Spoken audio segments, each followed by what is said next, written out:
think most of the main points that can be made on opening remarks have been made by our three leaders. So I will limit myself to a few remarks, and first and foremost to thank President Gaffarov, President of the Parliament, for hosting this event. It's a great opportunity also for members who have not been in Baku before to, besides debate over the issues, the important issues that we are debating here today, also to see with the first hand, like a showcase that you will show us tomorrow about the smart village, but also to see the city. It's a great opportunity. I know there are many delegates who are here for the first time, so it's a good opportunity.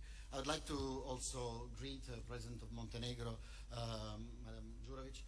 When we were here in Baku last time in 2014 for the annual session, President Krivokapić was the president of our assembly. So Montenegro has a fil rouge that continues in Baku. Thank you very much, Madam President Sederfeld, for your words and for entering into the merit of the issues that we are debating today. I'd like to have a special word of thanks for Azai Guliev, who is the longest serving member of the Bureau. He's been in the leadership position, as Madam President Sederfeld reminded, for many years. You've served in different capacities, but also you have had an important role in bringing the Assembly here in 2014. And I think what was done in 2014 here was, let's say, a trademark, let's say, of our Assembly. At that time, it was immediately after the annexation of Crimea. In this Assembly, in this room actually, the Parliamentary Assembly adopted a declaration that called for clear, gross, uncorrected violations of the Helsinki Final Act and condemned Russia for violating the Helsinki Final Act.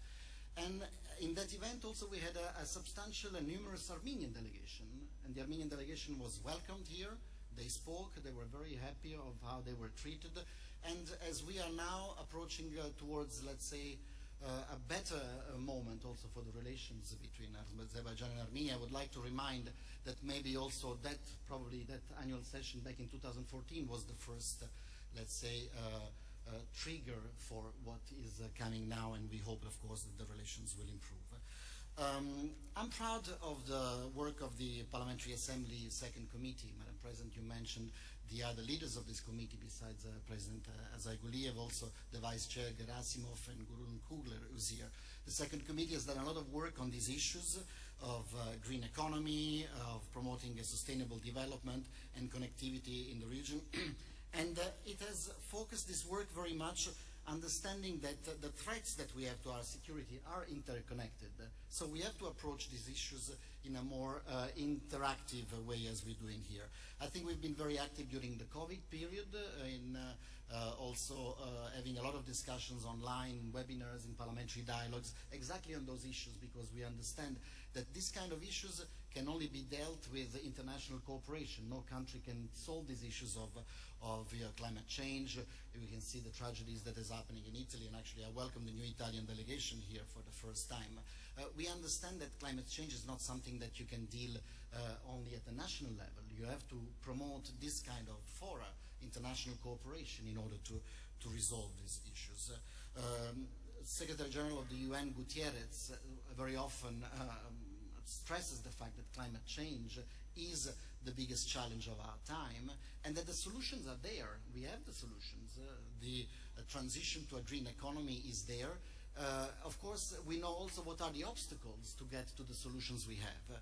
And I think the obstacles, of course, are interests, are sometimes the desire of those who have assets to keep those assets rather than focusing or changing the way we develop ourselves. But if we manage to understand that cooperating or doing the right thing is not something good, it's something convenient, because in the long run, everybody will benefit from a better economy, from a better interconnected world, then we understand convenience. And I think if we develop our economy towards a more sustainable model of development, I think everybody will benefit. We are in Baku. I also would like to underline here the important role that the Azerbaijani delegation has had in promoting the Silk Road Support Group. At the annual session in Berlin, the Parliamentary Assembly in its resolution made a very strong appeal by welcoming this initiative, by asking the Secretariat and the Assembly to work and promoting this. And I think this is also a very good example of how countries who are on the Silk Road can also very often discuss between them. I know you've had many initiatives within the Parliamentary Assembly to discuss these issues from different angles, and I welcome this initiative, and of course the Parliamentary Assembly has welcomed it in 2018. So I hope as we lead up to the annual session in Vancouver, this work also can feed in the period of the preparation that we have also for the work of the second committee, and again, congratulations for the work. Thank you very much.